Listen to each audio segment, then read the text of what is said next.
What is up, 208 family? Good to see you guys again. Here we are, Sunday evening. Actually, a little bit earlier than normal. Usually we're 8:30. Today we're 7:30, at least our time. It is National Camera Day, Justin. So take a picture of this one. We have plenty to talk about with some bonuses in it. We're going to talk NFC North Breakdown and a few players you should be drafting and some players you should not be drafting in this wild, wild conference. Let's get started right now.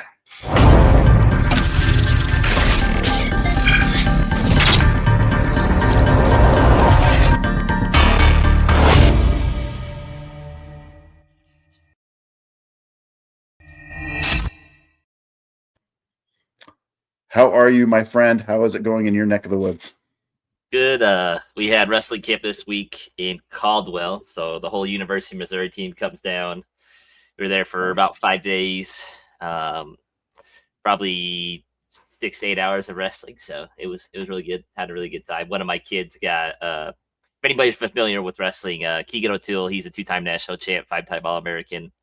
One of my kids got his world championship shoes. So it was pretty cool. Oh, fantastic. That's outstanding. Kudos. Yeah, we are also on break for football. We're just hanging out for the rest of the week through the holidays. So it's nice to have a little downtime. But everybody, thanks for tuning in. Again, I did mention it is National Camera Day. I'm going to start doing these holidays and whatnot, these random holidays. But you want to take a picture of this title, you guys. This is a difficult one when you start looking at the NFC North. It is kind of wild, and maybe it won't turn out like we think it will, but we're going to break it down for you right now, right after Justin does a little bit of news. What's going on?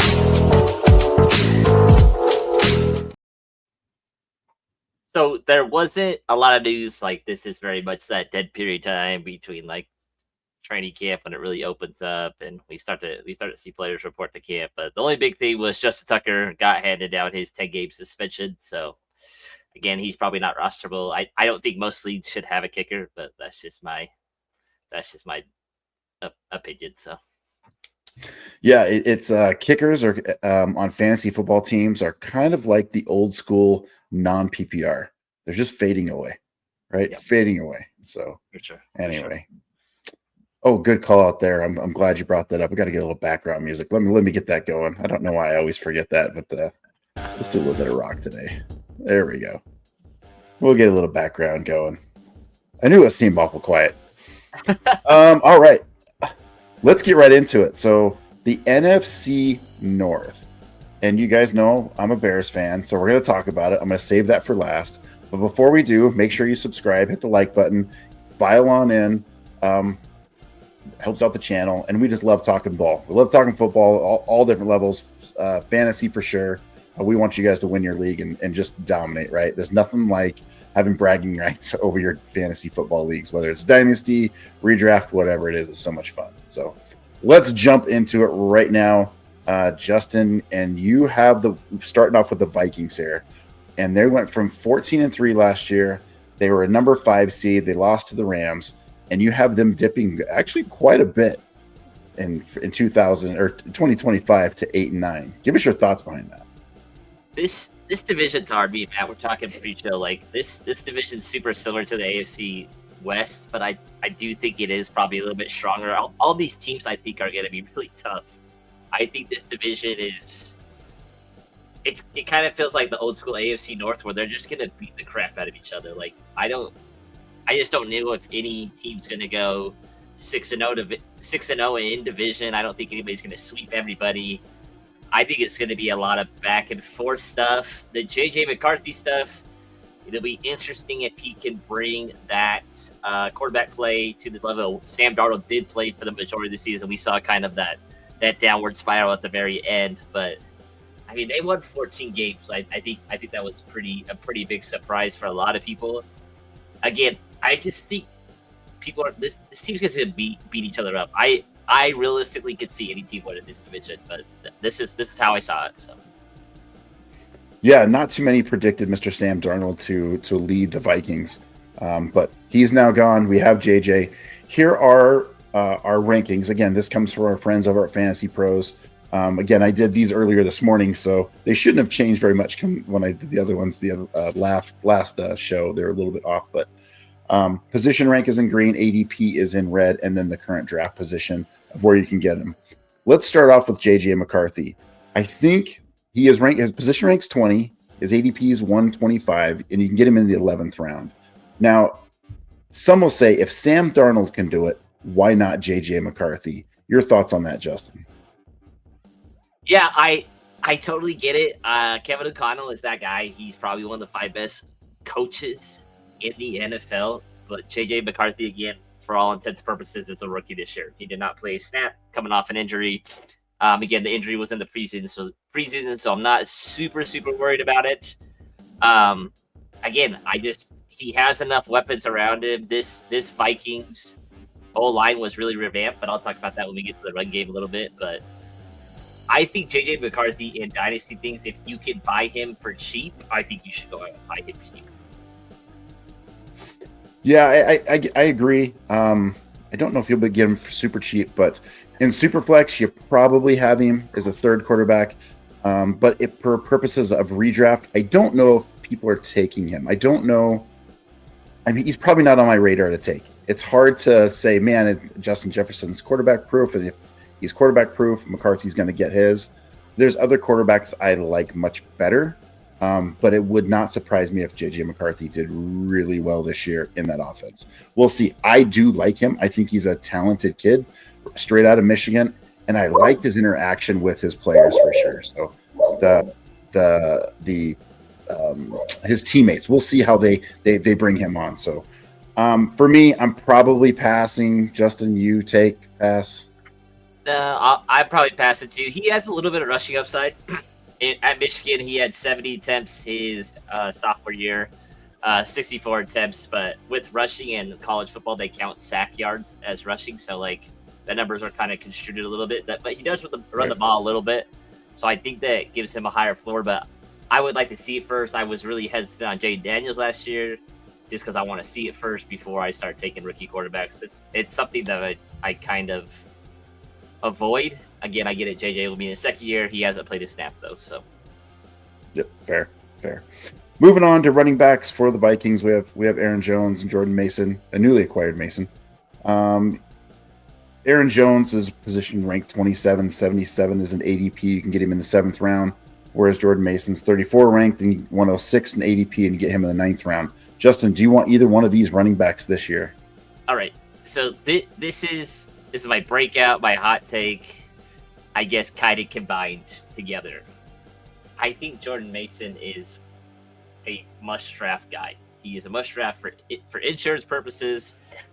They invested a lot in this O-line. So they brought in Christian Darrisaw, who's probably one of the most underrated left tackles. He got hurt. He gets to come back. Very good young tackle. They drafted the kid out of Ohio State, Donovan Jackson. They got both of Indianapolis's center and right guard, and then Brian O'Neill, who's been a pretty good right tackle for them. So it feels like they invested in very run-heavy guys. Ryan Kelly has always been a above-average center. Donovan Jackson comes in as like a road grader. It seems like they want to run the ball a little bit, protect JJ a little bit with the run game. Again, Aaron Jones going into this age 31 season. Like, we all know the cliff, except for Derrick Henry. This does not apply to Derrick Henry. He has no cliff. He will be great forever. I just believe that. But I really think they went out and got Jordan Mason for a reason, for him to really tout the ball. I think Aaron Jones will be kind of similar to that Washington Commanders backfield where Eckler and Jones will kind of play the pass game role, and then Jordan Mason and Brian Robinson will play that run game role. So, like, standard leagues, half PPR leagues, I really like Jordan Mason this year. I do too. I don't like Jones. I'm with you, and I'm not going to talk about Mason because you crushed it. Jones, 30 years old.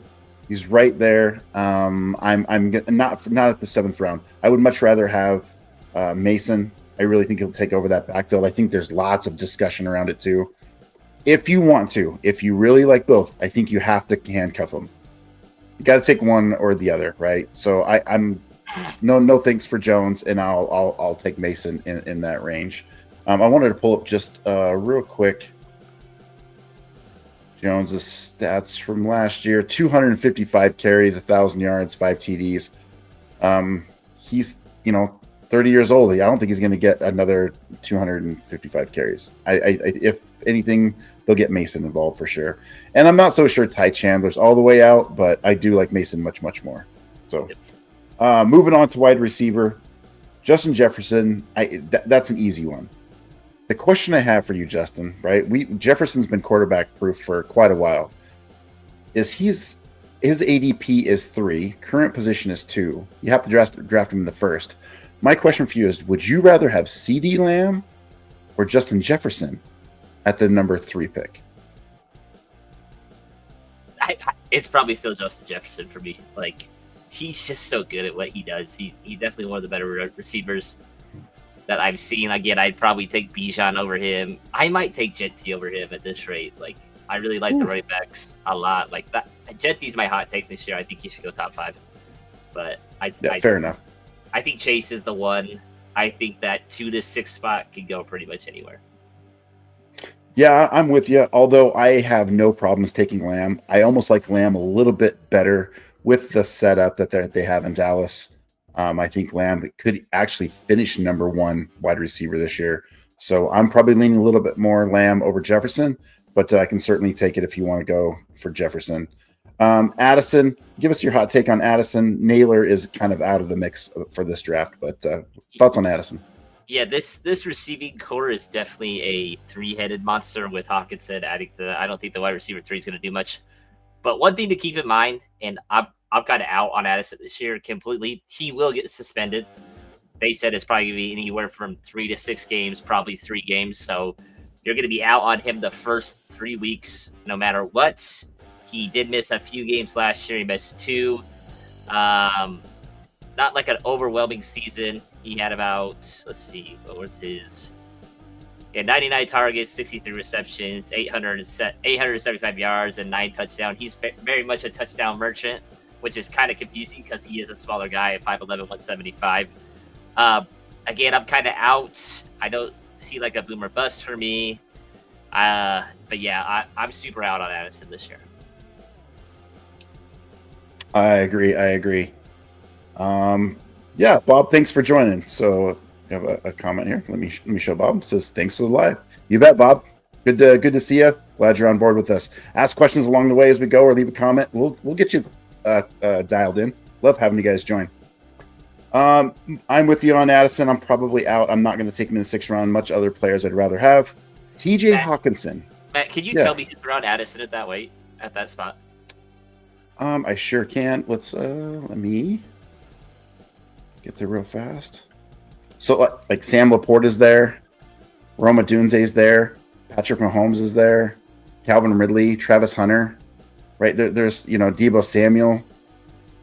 I like Calvin. Caleb Johnson. We talked about that a little bit earlier. I like Caleb and I like Travis Hunter a lot there. So. Yep, agreed. TJ Hawkinson. I wanted to touch on TJ Hawkinson real briefly. He's position 5. His ADP is 84. He's a 7th round. And I think we have both talked already about tight ends. The top 3 or so, you got to get early. Then you can really, really wait on tight end. Hawkinson one for me is the rookie tight end tie, or the rookie quarterback tie, right? It's the dump off with JJ. Look what he did with Colston Loveland, right, in Michigan. I think with the veteran tight end there, he might be a little bit higher, and 7th round might be a good value if you wanted to wait. Thoughts on that? Yeah, it feels like Hawkinson's been in the league forever. He's still only 27, which is like baby age for tight end if you really look at it. Remember, he tore his ACL pretty late 2 years ago, came back in week 9. Okay, he still had some good numbers here. He had 62 targets, 41 receptions, 455 yards. Again, now he's almost a year and a half, 2 years off that ACL. We should see a little bit of a jump. He's probably one of the more safer picks at tight end. Again, if that's your build after the Kittles, after the Bowers, after McBride, if you want some stability there, kind of like feels like Mark Andrews about 2-3 years ago, where he's going to be super stable for you week to week. He's probably a pretty good pickup, like Matt said. Probably hit it right on the head. Like JJ's probably going to rely on that tight end. Justin Jefferson with Addison gone, and then that run game with that new and improved offensive line. Yep. Well stated. Well stated. Moving on to our second team, the Packers. Last year in 2024, they were 11-6. They were number 7 and lost in the first round to the Eagles, which actually was a pretty tight game, if I recall. This year, Justin, you haven't predicted 11-6 and making the playoffs again.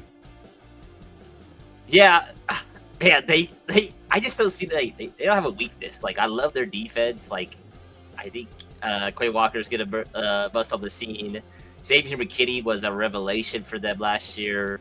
I just really like them. I don't love their offense. Like, their wide receiver group is the most confusing wide receiver group in the NFL. I think one thing to keep in mind where the Packers, I think, can improve this year is Jordan Love got hurt week 1 with that. I think it was his MCL. And then Malik, the kid from Liberty, what's his last name? Willis. Yeah. Came in and balled out. I was like, what is going on right now? So, I mean, Matt LaFleur might be that guy. I mean, the coaching in this division is so fun. That all offensive guys, like all offensive gurus. So, again, they're going to be really tough to beat. They play really good football. So. Yep. Awesome. Well, let's jump into those wide receivers, really their roster here. Starting off with QB, you had talked to him just briefly. Love is position 16th, 113 ADP. You can pick him up in the 10th round. My thoughts is I'm probably not high on Love this year. 10th round maybe is a late round flyer. How about you, Justin? Man, I had Jordan Love in my expansion dynasty league a couple years ago, and I held on to him for 4 years. And his first year as starter, man, he blew up. Like, he was the quarterback 5, threw for 4,100 yards, threw 32 touchdowns. He does not run the ball a lot. I don't see him running the ball a ton. He finished as the quarterback 17.5 PPR. I don't think he's ever going to give you anything crazy, but, man, that upside of him finish as a quarterback 5, it feels kind of like that Burrow upside where it's like he's got to throw for 30-plus touchdowns for him to be kind of relevant. And that's a really hard bet as a quarterback to bet on him throwing that many touchdowns, especially in this really tough division where I think the Bears will have a good defense, the Vikings will have a good defense, the Lions will have a good defense. Like, everybody's going to have a top-notch defense. So I'll probably punt on that a little bit, especially with the rushing upside not being there. Yeah, agreed. Moving on to our running backs, Josh Jacobs and Michael Lloyd. Jacobs, position 10 rank. We're going to talk about why he's there.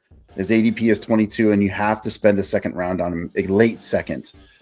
So understand he had 301 carries last year, 1,300 yards, 15 TDs. He was the workhorse of that offense last year. Just absolutely hand the ball off to him, let him work. They had pretty good point totals too last year, but he has not had any less than 217 rushing carries in the last, 6 years? He's carrying the workload. He's only 27 years old, just had a birthday back in February, but I am a little bit worried about Josh Jacobs. You, Justin, I don't want him in the second round. That's too high. He's just so consistent, man. I was really praying on his downfall last year, especially after that running back 27 finish. Gosh, man, he's just a good player. I don't know what it is. It seems like he gets 15-plus attempts a game, catches the ball a little bit. If he keeps getting 300 carries, man, you got to bet on it. I think it would be sweet to get him in the third round if you can get him there. Second round again is a little high. Can you tell us who he's going around, Matt? Yeah, I'll give it. Would you rather have Bucky Irving or Josh Jacobs? Probably Jacobs, yeah. Jonathan Taylor or Josh Jacobs? JT.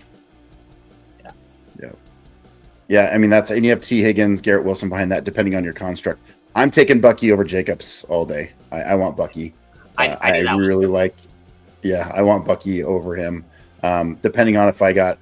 So if you're 22nd pick, that means you probably went running back early. Hopefully you were able to get like Gibbs or Bijan, right? So if you wanted to go running back and kind of, fan receivers, you could do that, but it's up to you. That 24 spot would be T. Higgins, maybe Garrett Wilson, JSN's there too. But I would much rather have Bucky. Marshawn Lloyd is, I think, a guy that you have to have. He is 60 in his position ranked 191. You can pick him up late in the 6th round. I think he's a really good handcuff to Jacobs for, I don't want to say fear of injury, but they're still going to run the ball with Marshawn Lloyd. I think they still have high expectations for him. He just didn't really get much going last year. Yeah, he was hurt quite a bit. He was one of my guys early last year that I'm just like, please, like, you got to pop a little bit. Or, like, he's going to be a droppable guy in fantasy and dynasty for me at least. Like, he's got to show something that felt like he was always on IR. I think Matt LaFleur, like, hey, we can't see you if you're not on the field. So, again, if he has another season like last season, I feel like I'm going to be kind of out. I still think he has a ton of talent, but we'll see. Moving on to, this is what Justin was referring to, this large congregation of pretty decent wide receivers. Obviously, you see the asterisks there. There's with Golden and Williams, the 2 rookies. But Reed, Golden, Dubs, Williams, Wicks, and I don't even have Christian Watson on here. So it's like, wow. What do you do with these wide receivers, Justin? And I don't think I need to go all of them. I'll tell you Reed's ADP is position ranked 11th, 88 ADP, and you got to pick him up in the 8th round. Golden is 47 and really only a few spots behind Reed, and you also have to pick him up in the 8th round. Give me your take. Do you want any of these guys? Are they too high to pick? What's your thoughts? It just seems like Russian roulette for the better part of the term. Like, I don't know who to start, when to start, who's going to have a big game, who's not going to have a big game. It's just really hard. And like Matt mentioned, like, there's not even mentioning Christian Watson, who's probably not going to play this year. He tore his ACL week 18. I doubt we see him this year. If I was to take a bet, it's going to be Wicks, because I'm a Wicks guy. He has everything you want in a wide receiver, but it's not that he can't catch. It feels like he has like concentration lapses where he's like, what am I doing out here? Like, he seems like all his metrics are off the charts. I didn't think Matthew Golden was the 1st round receiver, but like, I always take bet on 1st round receivers. That's kind of my dynasty go-to, is they're drafted in the 1st round, take the draft capital, but he just doesn't seem like a 1st round guy to me. Seems like a one-trick pony. He's not big like BTJ, where he was kind of running the same stuff as BTJ. I feel like the reason he went in the 1st round because the last 3 games that he played with Texas, where he was just balling out. But man, and then Jaden Reed, it just feels like he's a package player, but he's really good. He's a really good receiver, don't get me wrong, but it feels like he's in for like 35% of snaps. So I'm like, because he's not 2 wide receiver sets usually, which is weird. So it makes me wonder if he will be with Watson out. It's hard to say. I don't know. Reed had 75 targets last year for 857 yards, and I don't know, 6 touchdowns. He had 3 games where he was over 100 yards. So with Watson out, does he fill that role as the lead guy? I think he's the best value out here. I like Wicks for a super late flyer. The kid's super talented. He just has to learn to catch the ball. Golden, I'm off on, and we may be wrong on that, but I'm not high on Golden at all. Williams, I kind of am. I want to keep an eye on him. I do like him, but I don't know if he's draftable. He's very much Cordell Patterson. He's Cordell Patterson 2.0. If you watch any of his film, he did some crazy stuff at TCU. He is a height, weight, speed freak. 6'4", 222. Right? It's almost like he's replacing Watson. So I'm just curious, right? Keep an eye on him. Put him in your back pocket. Maybe he's a waiver wire guy if he pops off, right? Just keep that in mind. But again, I think what we were trying to say on this, these wide receivers are so many we don't know. The only one I'm comfortable with is Reed in the 8th. The rest of them I'm probably staying away from unless I've got a late round and Wicks is there. So moving on to tight end, Kraft, who is always a crafty player. Give me your thoughts on him. He is 12 position ranked. You get him 129. You have to get him in the 11th round. Justin, so, I think the biggest thing I'd like to see from the Packers is a lot of 12 personnel, which 12 personnel, the first number is running backs. The second number refers to tight ends. And then you just fill in the blank with wide receivers.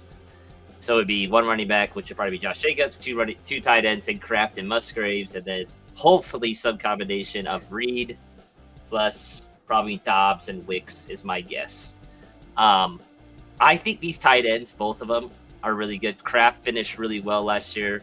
Matt can probably pull up his stats while I talk about both of them. I love Musgraves coming out of Oregon State. and he's just had some injury problems.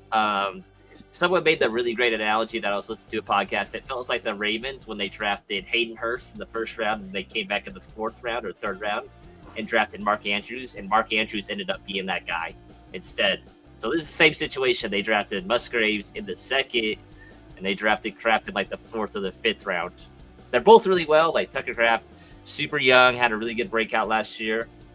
But man, I think Musgraves can be that guy. He's a better athlete. He is huge. He's fast. He is a height, weight, speed mismatch. I think that is the best way personnel they should go. Again, I love Kraft and I love Musgrave this year a lot. Yeah.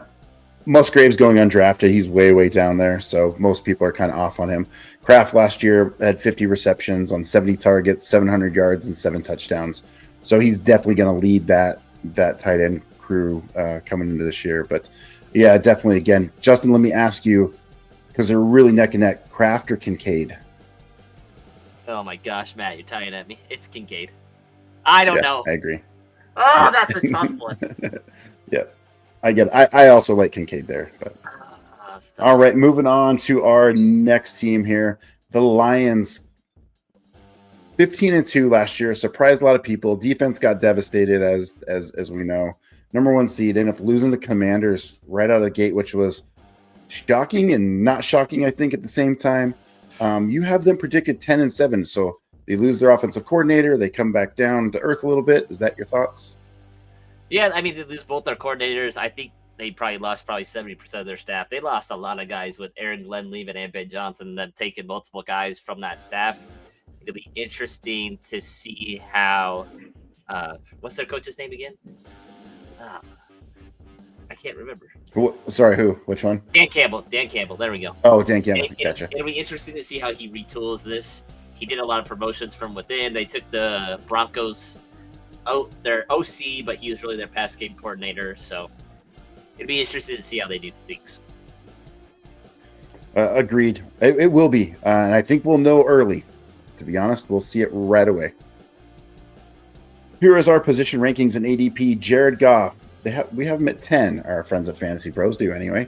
ADP 87 and 8th round draft pick. Thoughts on that, Justin? Yeah, I mean, Jared Goff is very much steady Eddie coming in with a new OC. He's made some pretty positive remarks about their new OC coming in from Denver. He's worked with him in the past a little bit before he went over to Sean Payton. So, again, very steady Eddie. He's not going to run a lot. He's going to give you hopefully some decent passing with the weapons in this offense, which is probably one of the better ones in the league. Yeah, absolutely, yeah. He had 4,600 yards last year, 37 TDs, only 12 interceptions. A lot of that was some check down stuff, but it's easy. I think you and I could throw the ball to Gibbs and just let him cook. It'd be nice. It'll be really, really interesting to see what happens with this offense without their OC, what kind of identity they have. So I don't think Goff would come out and say negative things in the media either. I think that's kind of standard. So we'll see when the proof comes out in the pudding here. Yeah. Gibbs, a no-brainer. He is position ranked 6th. ADP is 6th. First round selection. Justin, I'm going to say, is there anybody you would rather have in that 6th spot instead of him? Would you rather have CeeDee Lamb? I'll just go right around him. CeeDee Lamb and Neighbors. Genty's currently going 9th. Would you take, if you were 6th, would you take Genty over Gibbs? Yes, I would. I would. I'm a homer. I don't know. I just see Genty like they're gonna have to give him the ball 350 times. Like they have to. Like that's just there's two dudes in that offense. Like in the Lions, there's like 7. So like I am big on Genty again. Hopefully we can get away from the Genty talk. Malik Neighbors is kind of stressing me out a little bit with his foot stuff going on. Yeah. CeeDee Lamb is CeeDee Lamb, super consistent. Jahmyr Gibbs just had a huge year last year where he did. It feels a little scary coming back. I don't think he'll ever be the workhorse. So I think that's the biggest thing. I did try to trade him in Dynasty this year. I just wanted to get a haul for him just because he did finish so well and try to get off that all I could, but nobody gave me the haul that I wanted. I think he is very much solidified as a top 6 guy. That makes the most sense to me. again. He's gonna do well this year. Fair enough. You cannot. I want to clarify. You cannot go wrong with Gibbs at the 6th pick. I see him go as early as 3, sometimes late as 8, maybe 9. But Gibbs is good. Moving on to David Montgomery, position rank 23, ADP 66 in the 6th round. I want to be very clear with the Gibbs Montgomery backfield. They 100% can coexist. They're 2 different style of running backs. It's not a committee. It's different. You hear it all the time. Oh, you got to have one, got to have the other, or they can't coexist. Hopefully, you paid attention last year. They certainly can coexist. I think I don't remember if it was last year before, but there were 3 or 4 Lions players that had 10 TDs. The way that offense was set up, 100% they can coexist. They're not going to change Gibbs Montgomery 1-2 combo thing. You'll be fine. I'm 100% getting Montgomery in the 6th round. Don't force it. I like him, but don't reach. I like him a lot. Anything to add to that, Justin? Yeah, he's a pretty locked and loaded, really high quality RB2. Like that, he's gonna get his touches and he's gonna get his touchdowns. So yeah, for sure. Let me just real fast here. I want to take a look at Monty's stats from last year, because I do. Yeah, he had 12 TDs last year, right? So, and that's kind of what he is. 775 yards rushing. He only played in 14 games. Again, that offense is going to be very similar to what we've seen in the past. A little bit different with the OC stuff, but I think the run game will be good. It's the passing game that I believe is going to be a little bit different. St. Brown, position ranked 6th. ADP is 10th. Spending a 1st round on Amon-Ra St. Brown, the sun god. What are your thoughts, Justin? Yeah, I'm good with it. He is so consistent. Like, he just catches a ton of balls. I mean, look at his targets. 119 his rookie year, 146, 164, 141. He's that guy. Like, don't make it any crazier than it needs to be. He's only 25 still. The crazy thing is how many touchdowns he scored. 22 touchdowns in the last 2 years. Yes. That is nuts. Like this will be the. Go ahead. He's just a good player. I mean, that's it. He's just a good player. Yeah, he is a great player. I just don't know. I have a feeling that may come down a little bit. Maybe just with the new OC. Nothing concrete. It's more of a gut feeling. Matt's praying on the downfall. Let me ask you this. Yeah, I mean, gosh, I don't know. I just don't know what I don't know. It's just a gut feeling. Would you rather have Nico or Sun God? Nico's going 2 picks later. Nico, yeah. Dude, and that's what I'm saying. That's what I'm saying. I think I'd rather go Nico than I would. Nico was so good last year. Like, people forget because he pulled his hamstring. That one deep post that he ran, I was like, Nico. When Nico came in the league, I'm like, he's not a blaze. Like, he's just not a blaze guy. He killed both the safeties and the corner. They were playing too high, and I was like, oh my gosh, dude, Nico is that dude. Yep. I'm going to give you 2 more, and the second one of these is going to be tough for you. Again, we are talking if you're in that 10, 11, 12 pick, right? I know who you're going to say already. At least one of them you do. I'll save him for last, but what about BTJ? You want BTJ or Amon-Ra? Yeah, St. Brown. Yep, I agree. Okay, Drake London or St. Brown.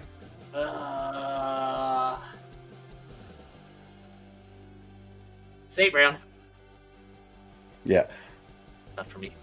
Here's what I would do. I would flip it. I would go St. Brown and try to get London right after that. I really feel like London, we've talked about this already. I really feel like London could be a top 3 wide receiver this year. He's so good. His last 3 games. When we get to the NFC South, guys, his last 3 games are nuts. with Michael Penix. I agree. Give me your thoughts on JMO. JMO's position ranks 27, ADP 50, and you have to get him in the 5th round. I'm going to let you talk first. This is Matt's guy, 100%. Like, Matt was all about Jameson Williams. Okay, his ADP, guys, I promise, is going to keep climbing. It will keep climbing, maybe to the 3rd round. And that's not an exaggeration at all. People are going crazy on him this year. I just think it's going to be too high. By the time we are in redraft season, I've seen some crazy trades in Dynasty for Jameson Williams, and I'm still kind of out. Like, he had some good playoff games, man. He had 8 for 5. I mean, 7 for 5 against Chicago for 143. 8 for 5 for 5 for 77, and then 6 for 34.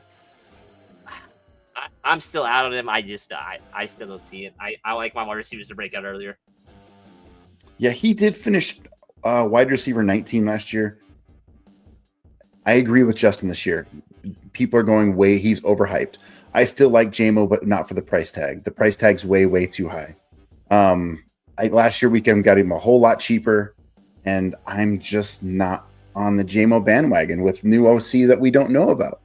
Right. So I'm off JMO as much as I don't want to be, but I think you got to play smart. You got to be playing chess, right, and not checkers when you're playing against your league mates. So Tim Patrick, love the player. Probably not going to do a lot with this group. Justin, tell me about Tesla a little bit. Gosh, give me your thoughts on him, whether you like him or not. And he is 101 position rank, 273. He's going right undrafted, but just curious. So Isaac Tesla, again, I didn't think he would get drafted. I feel like I'm pretty in the know-how when it comes to draft guys. Like, I love the draft. Like, it's one of my favorite times. I've already listed the 2026 stuff. Like, I'm super hyped up for this next class. It's gonna be a really fun class, especially with the wide receivers. With the quarterbacks. So he's from Arkansas. He's 6'4", 216, very much a height, weight, speed guy. Again, I don't think he should be drafted in redraft because I think Tim Patrick has got that locked down. At best, he would be the 6th option right now, so I don't think he should be drafted. The thing for Dynasty and Taxi Squad, all that stuff, they gave up 2 third-round draft picks to draft this kid. They went up and got him. So, like, they were pretty desperate for this kid. It seemed they really liked him. And with the GM, Brad Holmes, with the Lions, he's drafted really well. You can look at Penny. You can look at Amon-Ra St. Brown. You can look at Gibbs, him trading for Montgomery, him trading for Goff. Those have worked out pretty well. So I think maybe a couple of years, Tim Patrick has got to get off this team for him to have any semblance. There's just a lot of dudes in this offense, so I just don't think he'll be there. But in Dynasty, I think he's very much, he needs to be rostered because of all the draft capital they gave up to get him.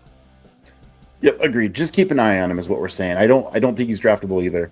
Keep an eye on him. It's one of those ones you just never know. Laporta is the fourth ranked tight end, 68th. Got to get him in the second round. He is another one. That I like. I think he's one you may have to grab early. I think they're going to use him a lot. It'll be St. Brown and Laporta in that offense with Gibbs as well. So, good question from Fan Man. Let's pull it up here. Why are we hung up on the new OC? He was there year one with the Lions, and Dan fired Lynn midseason. Leaned on Moore to finish out the year. Then Morton was brought up in Denver to help Nick's half year. It's a very good question. I think the biggest thing for me is he went to New Orleans. He didn't go to New Orleans. Sorry, he went to Denver, was a pass game coordinator. We all know Sean Payton's run the show there. He was with Bo Nix. Bo Nix had a really good year, all that stuff. Ben Johnson just did some really creative things in the offense. I feel like the precedence that Ben Johnson was calling plays was probably top 3 in the NFL, and you can't just come in and expect that from the next guy. I think that's really hard to do that. Again, with this offense, it should be pretty easy. And I think the one thing people are underestimating is the loss or retirement of their center. I think that could have a huge impact on this O-line. I get it. They have probably the best right tackle in the game. They have Glasgow, Taylor Decker. They're breaking in probably a rookie, Tate Ratledge from Georgia at center. That is not an easy thing to do as a rookie center, to do that. Whether that's the line protections, are they going to put more on Jared Goff's plate to call those line protections, where Frank Ragnow was making those things? Frank Ragnow the last 2 years was the #1 graded center according to PFF. in run blocking, and then he was like a top 10 pass blocking guy. So I think obviously losing your center is a huge thing for them. And then like those expectations to be that great of an offense is hard. Yeah, I don't mistake what we're saying here. We still like Detroit a lot. You will have many shares of these players on our teams. So don't get me wrong that we have them projected to make the playoffs. We think they're a good team. I just don't know if they're going to be the same team as last year. We see this all the time with new OCs coming in and some line changes. It happens all the time. So we're kind of like, okay, let's see what happens. I can't just put all my cookies into one jar. You know, scared money doesn't make money. Yeah, they say that, and I understand that. But I am much higher on Gibbs for sure. I think Gibbs is going to get a ton of work, just an absolute ton of work. I like him a lot. They'll do well, fan man. Trust me, we're with you. We're with you. I think most people agree that Detroit was the best team in the regular season. Like, they were scary. They were churning things out. It's just hard to repeat that success. Like, they lose all these coaches. They bring all these new guys in. I think it's just gonna be hard to replicate. So, yep, I agree. I just want to look at real quick because Bob had a good question too about how much is Goff getting paid. That's on Sport Track usually. I got it. Yep, you got it. Okay, perfect. Yeah. Let's see. And then so Tate Ratledge again. He was really good. He played guard at Georgia. Again, nothing on that, but it's just a really hard thing for centers to do that. So Goff is getting paid $18 million this year, $55 next year, $40 million the next year. So his contract's still pretty cheap right now. They're probably going to stand him for a couple of years. He has a couple of void years after that. Their potential out is after 2027, so he'll be there probably until he retires. That's what it seems like. I don't think they're going to get rid of Jared Goff anytime soon. He's very much steady Eddie for them. Yep, agreed. And I just want to throw up, fan man put this up there. Ragnow thing is crazy, no doubt. We're leaning on Tate to play OC. He never played a single snap at center in college. It's an insurance, but the coaching staff should be good. Oh yeah, 100% agree. I agree. I'm just looking for continuity. I want to see them kind of gel yet. Let's see it, and we're gonna see it real early. They're gonna get it, or it's gonna take a while. But I just want to see it. I'm not there yet, but definitely a fan of the Lions. Moving on to all right. Here we go. The Chicago Bears. All right, 5-12 last year. Justin, you actually have them as a bigger jump than I do as a Bears fan. But 10-7. Let me tell you about the Bears. This is this is a good lesson. If you've played fantasy football for a long time, all we heard through the whole year was Caleb Williams. He's coming into the best situation ever for any rookie quarterback. This is awesome. It's going to be wonderful. And I kept scratching my head. I'm like, I don't really care for the O-line.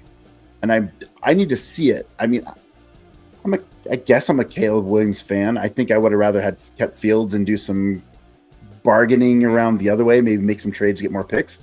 But this is a good lesson. Don't let anybody tell you how good things are going to be until we see it. The Bears were a disaster last year, 5-12. As much as I like them and I want them to do well, and good Lord, I've been a fan forever and ever and ever. Dang, they need to prove it a little bit. And even with their additions, which I like, and they're improving the O-line, I don't know if they're 10-7 yet. Justin, give me your thoughts. So, let's talk about the O-line. Who'd they add on the O-line, Matt? Go ahead. I'm going to give your turn. Joe Thuney, very good player from Kansas City. They added my boy, Drew Dahlman, who was rated as a top 5 center. His snaps are kind of wonky, but very good. We were 0-6 with him, which was kind of weird because he got hurt for a little bit. They also traded for Jonah Jackson. Very serviceable guard. This O-line was atrocious. Braxton Jones still stares the crap out of me. Darnell Wright was halfway decent last year. Saw a little bit of growth from him. I like that a lot. Ben Johnson's the X factor. You paid him $65 million to come coach Caleb Williams. Let's see what he is. Was it all Dan Campbell just being, let's bite some kneecaps off, and that's why the Lions are so good? Or was Ben Johnson that mad scientist that we all saw throwing friggin' fade routes to Penei Sewell, to Taylor Decker, throwing hook and ladders with his offensive linemen. It's gonna be fun to watch. This offense is scary. They got a lot of dudes. They do tons and tons of weapons with the new additions in Burton and Loveland. So we shall see. We'll get to Loveland in a minute. But Caleb Williams, position ranked 11, ADP 86th, 8th round pick. I actually like this pick. I think he could be good. Now I believe if I go back, what is he, 8th? I had this pull up and then I had to change the look, but I mean, do you take Kyler? Kyler Murray's there, roughly there. Do you take Caleb over Kyler? Do you take Kyler over Caleb? Kyler. Yeah. So yeah, I think there's value. I'm just thinking that the Bears will be better, and I'm hoping. Look, if Caleb doesn't get it this year, there's going to be talk of moving on down the road. If they get another 5-11, whatever, 5-12, whatever it is, then they're behind. I don't mind this. I think we're going to see some big steps from Caleb. That's me kind of guessing here a little bit. Put myself on the line. I don't mind, but I'm not sold on it either. Yeah. Swift, go ahead. The two guys you mentioned, kind of scary career trajectory with the Cardinals and the Jaguars a little bit. So does he take that same trajectory with Kyler and Trevor Lawrence, where they've not lived up to the hype? They've had a few good years. Or does he really bounce back and just come back and be that dude? I think the one thing that kind of surprised me with Caleb Williams, he ran the ball a lot. He had 81 rushes for almost 500 yards. Yes. I mean, that was him running for his life and just playing schoolyard ball, what he does. So, look, watching film on him last year and seeing it, there were times he just did not see the throw. And when it came out and he said, coaches didn't watch film with me. Okay, so either he was lying and they did, or coaches didn't watch film, because there were absolutely throws that should have been made. I'm like, how did he not hit that?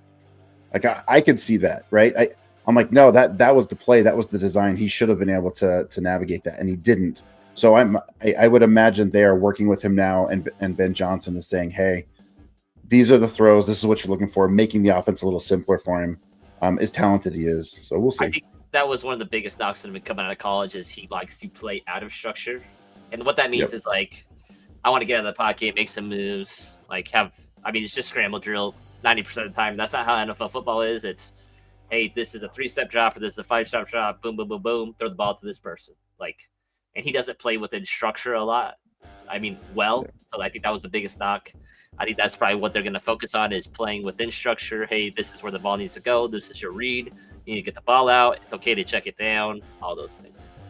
Yeah. I do like the bargain at 8 there. I will be honest. I would rather have even Dak Prescott a little bit later. So yep. I'm okay with it. I understand if you don't want to take Caleb. I would be on board with that too. Swift, he was 25, position ranked 73 ADP, going in the 7th round. He's being drafted as a number 2 running back, and I don't like it. I'm not sure that I like it. Roshan, we don't know about. The rookie is, I don't think, draftable. Just keep an eye on him. What is that? I can't remember. Manganai or something like that. Manan guy. Yeah. So I like him, but a little bit early. Going back to Swift, he's probably the running back. I just don't know. Here's why. Ben Johnson let him go in Detroit. Now he's there. I don't know. It doesn't feel right. Yep. That was my notes. Was he already got off DeAndre Swift? He never gave him more than 150 carries, and he had 150 carries for 617, 5 touchdowns. DeAndre Swift is who he is right now. It's very much similar to Josh Jacobs. Josh Jacobs is very much a 1,000-yard back. He's probably going to get 10 touchdowns. Probably going to catch about 30 balls. DeAndre Swift is, I'm going to probably get you 600 yards and 5 touchdowns. That's just what he is. It is what it is. Like Matt said, he hit it right on the head for me. Ben Johnson already got rid of him. He already let him walk and got David Montgomery instead. So they switched running backs. So I'm totally with Matt. Roshan Johnson is my guy. He has been for 2 years. That is my dude. I'm a And big believer in Roshan. And Roshan's got to make a break here too. So I will tell you. So the Bears also. So I want you to think about the draft a little bit. They were in line. They were going to take Travion Henderson. They were going to select him, and New England took him the pick before, and that's how Burton ended up with the Bears. They just went with next best available. So that, to me, that tells me they were ready to move off of Swift anyway. If they could have got their guy, there really wasn't much out there in free agency by then, or the running backs later in the rookie draft that they wanted. They got Manon guy. I'm never going to say that right. Mananga. Yeah, you got it. They got him like super late. He was kind of a little explosive running back, but they wanted Travion Henderson for sure. I was like, and I wanted him to go there. That would have been fun. That would have been fun. That would have been fun, and I think they probably would have moved on from Swift right then. So yeah. Let's get into the wide receivers. DJ Moore, 21 is your position ranked, 39 your ADP. Got to pick him in the 4th round. Odunze, 38. 70 ADP, 6th round, and Burton, who's been dealing with a hamstring issue kind of early on, but we'll see how that goes. 56 in this position, ranked 130 and 11th round. Any of those wide receivers that you like in their ADP or just in general? Man, if there's 2 guys that I can get in 70% of these redrafts, it's going to be Rome Odunze and it's going to be Roshan this year. I really believe that Ben Johnson is going to put Rome in this Amon-Ra St. Brown slot. And he's going to let him play big slot, kind of like Drake London plays big slot. Just let him run around, play the middle of the field. I think Rome was a little underwhelming. I mean, he had 101 targets and only 54 catches. Like, that's not a good percentage. Is that Caleb's fault? Is that Rome's fault? There's a bunch of highlights where Rome's wide open, just doesn't get the ball. Still had 734 yards, only 3 touchdowns. Rome is huge. He's 6'3", 214 pounds. He is not a small dude. He is a dude. I really like Rome this year. The second-year wide receivers, there's so many good ones. There's so many that you can pick from, whether that's MHJ, Rome, BTJ. I think they're all going to have really, really big leaps. I think it's something you should bet on, especially in the 6th round. I think he will go maybe a little higher, maybe the 5th. But I really like him. DJ Moore is always consistent. I don't know if we'll ever see that year where he had with Fields, where he just like blew up and like finished as like the wide receiver 6 at 1,300 yards, 8 touchdowns. Last year he had 140 targets, 98 receptions, 966 yards. His yards per touch were just not. I mean, his yards per catch just weren't crazy big. So. As much as I like the Bears, I just don't know who is going to be who in this wide receiver crew. They remind me of the Packers a little bit. They're also talented. Maybe they'll have different packages for them. I don't know. DJ Moore is probably the clear number 1 right now. Burton is that screen guy, speedy guy, just get the ball in his hands. We already know what Odunze is. So I like them all. I just don't know. When you're drafting, just see who falls to you. I'm not opposed to any of them. Any one of them could break out, but I'm just not sure yet. So. Let's get into the tight end because we got to talk a little bit about our boy Loveland, with Kmet. Now Loveland, let me start with Kmet. Position ranked 31, 230 in ADPs. That's a 10th round. Right now, he is the starter, and that's because Loveland, who's position ranked 15, 144, you got to give him in the 12th, has been out. Right, he's coming off surgery, hasn't been able to participate. Been doing some lifting, not heavy lifting or anything like that. But what are your thoughts on this tight end duo in Chicago? Kmet definitely seems, again, kind of similar to the Packers. Kmet definitely seems like your more traditional inline, where Coulson is a freak when it comes as your out wide, your traditional Y, just crazy in-cut breaks. The national championship year, he was just torching dudes. So Kmet, a couple of years he finished as the tight end 7, and last year tight end 18. It kind of feels like he maybe doesn't have that rapport with Caleb. A little bit. He still did play those 17 games, and his production was almost cut in half. I don't love either. I think Coulson's going to be a pretty late breakout. Same with Tyler Warren on the same situation. I think they're going to break out a lot later, maybe year 2, maybe year 3. Again, Matt already mentioned he has a shoulder issue that he's been dealing with since the combine, had surgery, so he might be a super, super late breakout, maybe week 14, 15, 16. Yep, agreed. The earliest I would see him is mid-season breakout guy. I want to. I'd love to get Loveland on the show, get Colston on the show, and just talk just because from the 208, but just his point of view. But we'll see how we'll something to work on, I guess. But I like him. We all love him. We want him to succeed. We want him to do well. From a fantasy standpoint, just temper your expectations right now. We'll see how this plays out. You guys agree, disagree with what we've got presented today? Leave a comment. We want to hear from you guys. That's how we get better. We want your guys' feedback. That's the beauty of fantasy football. Everybody's right and everybody's wrong and everybody has an opinion. We just like to talk about it. So appreciate Fan Man and Bob Swede for joining. Burley popped in too. Thank you guys for just leaving comments, and we're catching those. But again, we are here to make you better at fantasy football, and love talking ball. Want you to win. Any final thoughts, Justin, before we peel out of here today? Like I said, this division, there's a realistic path for all 4 teams to win this division. Like I wholeheartedly believe that. I feel bad for Matt because it's just a really tough division to play in. It's going to be super competitive, super fun to watch how the Lions develop. Will Caleb make that jump? What is JJ McCarthy? Is Kevin O'Connell just a QB whisperer?